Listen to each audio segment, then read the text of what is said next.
Okay, let's go ahead and work a couple examples from 4.3. The first one I want to work is number 7. I've actually went ahead and worked these problems out, so I'm just going to guide you through them so that way the videos, I got a couple of feedback points that said they'd like to see the videos a little bit shorter, so here's my attempt to do that. The slope between the points -2 and 4 and -1 and -1. So you can see up top I put this is my point 1, this is my point 2. You find the slope equation. M is equal to y2 over y1 minus x2 over x2 minus x1.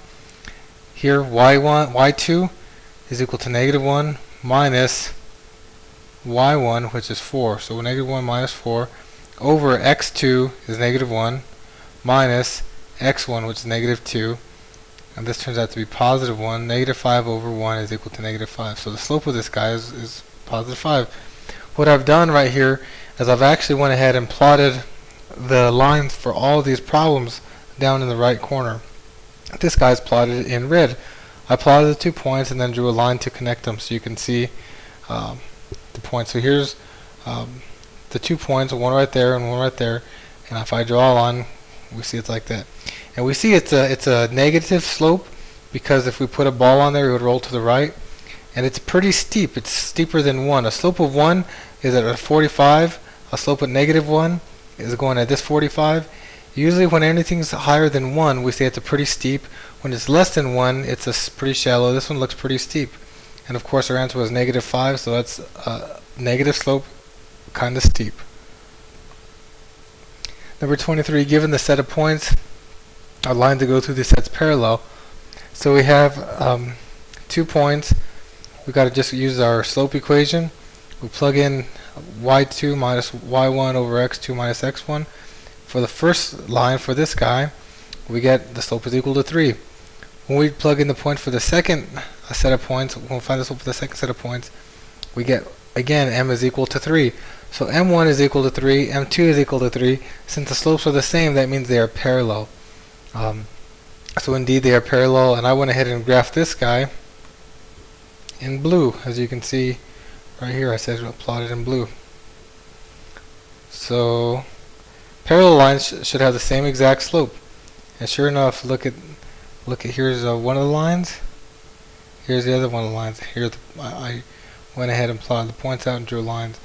And sure enough, they look like they're going the exact same direction parallel. And we can imagine that they'll never touch.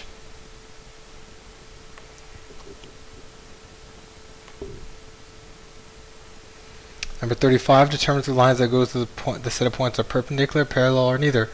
So the first thing, we have two sets of points. For the first set of points, we want to find the slope. So I find m1. Turns out it's going to be 3/5. I find the slope for the second set of points. We do all that work. It's -5/3.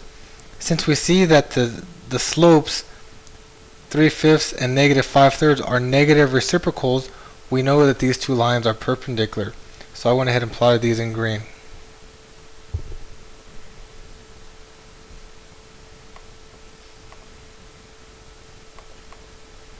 So here's one of them. You can see it go down, and this guy, the perpendicular, goes right there, and we see this looks, it looks about a 90-degree angle, so it looks pretty perpendicular. So that kind of confirms our answer. Number 43, the line that passes through -1y and 1, 0 is perpendicular to the line joining 2, 3 and -2, 1. They want us to find what y is equal to, find y. So what we do is we say, okay, we know that we can find the slope of this 2 sets of points by using the slope equation, and we do, and it's 1/2. Then they tell us that this line made from these points is perpendicular to this line. And we know again that the relationship between perpendicular lines is negative reciprocal slopes. So all we've got to do is we can figure out what the slope of point 2 or of the line 2 is by saying the negative reciprocal of negative or 1/2 is -2. Now we've put -2 is equal to 0 minus y, because that's what we're trying to solve, over 1 minus -1. And if we solve for y, we get y is equal to 4. And I plotted these guys in black. And here's one of the lines, here's another line, and sure enough they look perpendicular. So hopefully that helped out. Good luck with your problems, and feel free to ask questions.